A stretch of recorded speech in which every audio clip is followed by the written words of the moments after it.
নমস্কাৰ সকলোকে এটা নতুন ভিডিঅলৈ স্বাগতম জনাইছো আজি মই দ্বাদশ শ্ৰেণীৰ ইণ্ডিগো পাৰ্ট 2 ৰ দীঘল প্ৰশ্নোত্তৰ বিষয়ে আলোচনা কৰিম 5 The সম্পৰণ episode was a turning point in Gandhi's life elucidate সম্পৰণৰ অধ্যায়টো আছিল এটা যুগান্তকাৰী ঘটনা গান্ধীৰ জীৱনত প্ৰাঞ্জল ভাষাৰে বৰ্ণনা কৰা Gandhiji took this সম্পৰণ episode as a turning point in his life গান্ধীয়ে ধৰি লৈছিল সম্পৰণৰ অধ্যায়টো এটা যুগান্তকাৰী ঘটনা তেখেতৰ জীৱনত It was then that he decided to urge the departure of the British from India. এয়া আছিল তেতিয়াই যেতিয়া তেওঁ সিদ্ধান্ত কৰিছিল ভাৰতৰ পৰা ব্ৰিটিছসকলৰ প্ৰস্থানৰ আহ্বান He came to understand the common Indians and the British rulers better. তেখেতে বুজিব পাৰিছিল সাধাৰণ ভাৰতীয় লোকসকল আৰু ব্ৰিটিছ শাসকসকলক বেছি ভাল ধৰণে In fact, the সম্পৰণ episode was the first experiment of civil disobedience in India. প্ৰকৃততে সম্পৰণৰ অধ্যায়টোৱে আছিল প্ৰথম পৰীক্ষা নিৰীক্ষা অসামৰিক অসহযোগ আন্দোলনৰ ভাৰতত Gandhi was fighting against the injustice of the British landlords. গান্ধীয়ে যুঁজ কৰি আছিল ব্ৰিটিছ জমিদাৰসকলৰ অন্যায়ৰ বিৰুদ্ধে He was ordered first to leave Tirhat, but he refused. তেখেতক প্ৰথমতে আদেশ দিয়া হৈছিল টিৰহাট এৰি যাবলৈ কিন্তু তেওঁ অস্বীকাৰ কৰিছিল Again he got a notice to leave সম্পৰণ immediately. পুনৰ তেখেতে এখন জাননী পাইছিল সম্পৰণ লগে লগে এৰি যাবলৈ Gandhi received the notice but replied that he would disobey the order. গান্ধীয়ে জাননীখন লৈছিল আৰু উত্তৰ দিছিল যে তেখেতে আদেশটো অমান্য কৰিব At the court he gave sound reasons for it. কোৰ্টত তেখেতে ইয়াৰ কাৰণে উপযুক্ত যুক্তি দিছিল He told that he did not want to be a lawbreaker. তেখেতে কৈছিল যে তেখেতে আইন ভংগকাৰী হ'ব নিবিচাৰে But he had to do his moral duty to his people. কিন্তু তেখেতে তেখেতৰ নৈতিক দায়িত্ব তেখেতৰ মানুহবিলাকৰ কাৰণে কৰিব লাগিব Thousands of people rallied in support of Gandhi. হাজাৰ হাজাৰ মানুহে সমদল কৰিছিল গান্ধীৰ সমৰ্থনত The government was baffled. চৰকাৰ বিভূতিত পৰিছিল At last the case against Gandhi had to be dropped. অৱশেষত গান্ধীৰ বিৰুদ্ধে থকা গোচৰটো উঠাই দিবলগীয়া হৈছিল He found that the British could not order him about his own country. তেখেতে পাইছিল যে ব্ৰিটিছে তেখেতক আদেশ দিব নোৱাৰে তেখেতৰ নিজৰ দেশৰ বিষয়ে অৰ্থাৎ বিদেশী হৈ ব্ৰিটিছ লোকসকলে ভাৰতীয় লোকক আদেশ দিব নোৱাৰে He saw that the Indians could be taught to be brave. তেখেতে দেখিছিল যে ভাৰতীয় লোকসকলক সাহসী হ'বলৈ শিকাব পাৰি They had the courage to fight for their rights. তেওঁলোকৰ সাহস আছে যুঁজ কৰিবলৈ তেওঁলোকৰ অধিকাৰবিলাকৰ কাৰণে The landlords were compelled to surrender part of the money because of the pressure of common Indians. Zamindar লোকসকলক বাধ্য কৰা হৈছিল টকাৰ অংশ সমৰ্পণ কৰিবলৈ সাধাৰণ লোক ভাৰতীয় লোকসকলৰ হেঁচাৰ কাৰণে Number 6 The Battle of Champaran is won. Gandhi exclaimed. Explain the context in which this was said. সম্পৰণৰ যুঁজখন জিকা হ'ল গান্ধীয়ে বিস্মিত হৈ কৈছিল ব্যাখ্যা কৰা প্ৰসংগটো য'ত এইটো কোৱা হৈছিল When Gandhi was in Motihari, the headquarters of Champaran district, he was served with a notice to leave the district immediately. যেতিয়া গান্ধীয়ে মতিহাৰী চম্পাৰণ জিলাৰ সদৰস্থানত আছিল তেখেতক এখন জাননী দিয়া হৈছিল জিলাখন লগে লগে এৰি যাবলৈ Gandhi signed a receipt for the notice and wrote on it that he would disobey the order. গান্ধীয়ে সহি কৰিছিল এখন ৰিচিপ্টত জাননীখনৰ আৰু ইয়াৰ ওপৰত লিখি দিছিল যে তেখেতে আদেশটো অমান্য কৰিব Thereupon he was summoned to appear before the court the next day. তাৰ পিছতে তেখেতক চৰকাৰী আদেশ দিয়া হৈছিল আদালতলৈ যাবলৈ পিছদিনাখন The news of the Gandhi being summoned to the court spread and 1,000 peasants gathered around the courthouse in the morning. গান্ধীক আদেশ দিয়া কোৰ্টত যোৱাৰ সেইটো বিয়পি পৰিছিল আৰু হাজাৰ হাজাৰ খেতিয়কে গোট খাইছিল কোৰ্ট হাউচৰ চাৰিওফালে ৰাতিপুৱা Their spontaneous demonstration baffled the government and it wanted to postpone the date of trial. স্বতঃস্ফূৰ্ত তেওঁলোকৰ প্ৰতিবাদ প্ৰদৰ্শনে চৰকাৰক বিবুধিত পেলাইছিল আৰু ই বিচাৰিছিল অস্থায়ীভাৱে স্থগিত ৰাখিবলৈ বিচাৰৰ তাৰিখটো But Gandhi protested against the postponement.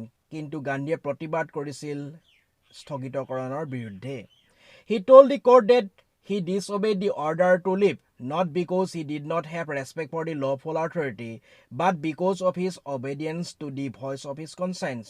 তেখেতে আদালতক কৈছিল যে তেখেতে অমান্য কৰিছে আদেশটো তেখেতৰ সন্মান নথকাৰ কাৰণে নহয় আইনৰ কৰ্তৃপক্ষৰ প্ৰতি, কিন্তু তেখেতৰ আনুগত্যতা তেখেতৰ অৱচেতন মনৰ তেখেতৰ অন্তৰ আত্মাৰ সেইটোৰ কাৰণেহে। He pleaded guilty and asked for due penalty. তেখেতে দোষী বুলি প্ৰাৰ্থনা কৰিছিল আৰু উপযুক্ত জৰিমনা খুজিছিল। But the magistrate reserved the judgment to a later date. কিন্তু ন্যায়াধীশে সংৰক্ষণ কৰি ৰাখিলে বিচাৰটো পিছৰ তাৰিখ এটালৈ। Rajendra Prasad, Brij Kishore Babu, Maulana Mazharul Haq and other prominent lawyers had come to help Gandhi. Rajendra Prasad, Brij Kishore Babu, Maulana Mazharul Haq আৰু অন্যান্য আগশাৰীৰ উকিলবিলাকে গান্ধীক সহায় কৰিবলৈ আহিছিল। They conferred among themselves. তেওঁলোকৰ নিজৰ মাজতে আলোচনা কৰিছিল। They saw that Gandhi was prepared to go to jail for the sake of the peasants who were quite strangers to him. তেওঁলোকে দেখিছিল যে গান্ধীয়ে সাজু হৈছে খেতিয়কসকলৰ কাৰণে জেললৈ যাবলৈ যিবিলাক লোক তেখেতৰ কাৰণে সম্পূৰ্ণ অচিনাকি। The lawyers were residents of the adjoining districts. উকিলবিলাক আছিল ওচৰৰ জিলা কেইখনৰ বাসিন্দা। They also claimed to have served the peasants. তেওঁলোকে দাবীও কৰিছিল খেতিয়কসকলৰ সেৱা কৰা বুলি। They thought it would be shameful if they did not help them. তেওঁলোকে ভাবিছিল যে এইটো লজ্জাজনক হ'ব যদি তেওঁলোকে সহায় নকৰে। So they decided to support him and to court arrest with Gandhi. সেইকাৰণে তেওঁলোকে সিদ্ধান্ত কৰিছিল তেখেতক সমৰ্থন কৰিবলৈ আৰু গান্ধীৰ লগতে নিজকে গ্ৰেপ্তাৰ কৰাবলৈ। At this, Gandhi exclaimed with joy that the battle of Champaran is won. এই সময়তে বা ইয়াতে গান্ধীয়ে বিস্ময় হৈ আনন্দত চিঞৰিছিল চম্পাৰণৰ যুঁজখন জিকা হ'ল। Number 7. What was the conflict of duties involving Gandhi? Why did the lawyers of Muzaffarpur ultimately decide to join Gandhi? কি আছিল গান্ধীৰ লগত জড়িত কৰ্তব্যৰ দ্বন্দ্ব? কিয় মুজাফৰপুৰৰ উকিল কেইজনে অৱশেষত সিদ্ধান্ত কৰিছিল গান্ধীৰ লগত যোগদান কৰিবলৈ? Gandhi was in Champaran to fight against the British landlords. গান্ধীয়ে চম্পাৰণত আছিল ব্ৰিটিছ জমিদাৰসকলৰ বিৰুদ্ধে যুঁজ কৰিবলৈ। He got an official notice to quit Champaran immediately. তেখেতে পাইছিল এখন চৰকাৰী জাননী চম্পাৰণ ত্যাগ কৰি যাবলৈ লগে লগে। But he disobeyed the order and was summoned to court. কিন্তু তেখেতে অমান্য কৰিছিল আদেশটো আৰু তেখেতক চৰকাৰীভাৱে আদেশ দিয়া হৈছিল কোৰ্টলৈ যাবলৈ। He told that he was involved in a conflict of duties. তেখেতে কৈছিল যে তেখেত জড়িত হৈ পৰিছে এটা কৰ্তব্যৰ দ্বন্দ্বত। First, he did not want to set a bad example as a lawbreaker. প্ৰথমতে তেখেতে বিচৰা নাই স্থাপন কৰিবলৈ এটা বেয়া উদাহৰণ আইন ভংগকাৰী হিচাপে। Second, he wanted to render the humanitarian and national service for which he had come. দ্বিতীয়তে তেখেতে বিচাৰিছিল কৰিবলৈ মানৱীয় আৰু জাতীয় সেৱা যিটোৰ কাৰণে তেওঁ আহিছিল। He respected the lawful authority but disregarded the order to live to obey the voice of his conscience. তেখেতে সন্মান কৰিছিল আইনপূৰ্ণ কৰ্তৃপক্ষ কিন্তু অমান্য কৰিছিল আদেশটো এৰি যাবলৈ তেখেতৰ অন্তৰ আত্মাৰ স্বৰ মানি চলি। অৰ্থাৎ অন্তৰাত্মাই কৈছে যে আধিয়াৰ খেতিয়কসকলক সহায় কৰিব লাগে, সেইকাৰণে তেখেতে আইন ভংগ কৰিছে। Rajendra Prasad, Brij Kishore Babu, Maulana Mazharul Haq and other prominent lawyers had come to help Gandhi. Rajendra Prasad, Brij Kishore Babu, Maulana Mazharul Haq আৰু অন্যান্য আগশাৰীৰ উকিল কেইজনে আহিছিল গান্ধীক সহায় কৰিবলৈ। They conferred among themselves. তেওঁলোকে নিজৰ মাজতে কথা পাতিছিল। They saw that Gandhi was prepared to go to jail for the sake of the peasants who were quite strangers to him. তেওঁলোকে দেখিছিল যে গান্ধী সাজু আছে জেললৈ যাবলৈ খেতিয়কসকলৰ কাৰণে যিবিলাক তেওঁৰ কাৰণে অচিনাকি। The lawyers were residents of the adjoining districts. উকিল কেইজন বাসিন্দা হয় ওচৰৰে সংলগ্ন জিলা কেইখনৰ। They also claimed to have served the peasants. তেওঁলোকে দাবীও কৰিছিল খেতিয়কসকলক সেৱা কৰা বুলি। They thought it would be shameful if they did not help them. তেওঁলোকে ভাবিছিল যে এইটো লজ্জাজনক হ'ব যদি তেওঁলোকে সহায় নকৰে। So they decided to support him and to court arrest with Gandhi. সেইকাৰণে তেওঁলোকে সিদ্ধান্ত কৰিছিল তেখেতক সমৰ্থন কৰিবলৈ আৰু গান্ধীৰ লগতে গ্ৰেপ্তাৰ নিজকে কৰাবলৈ।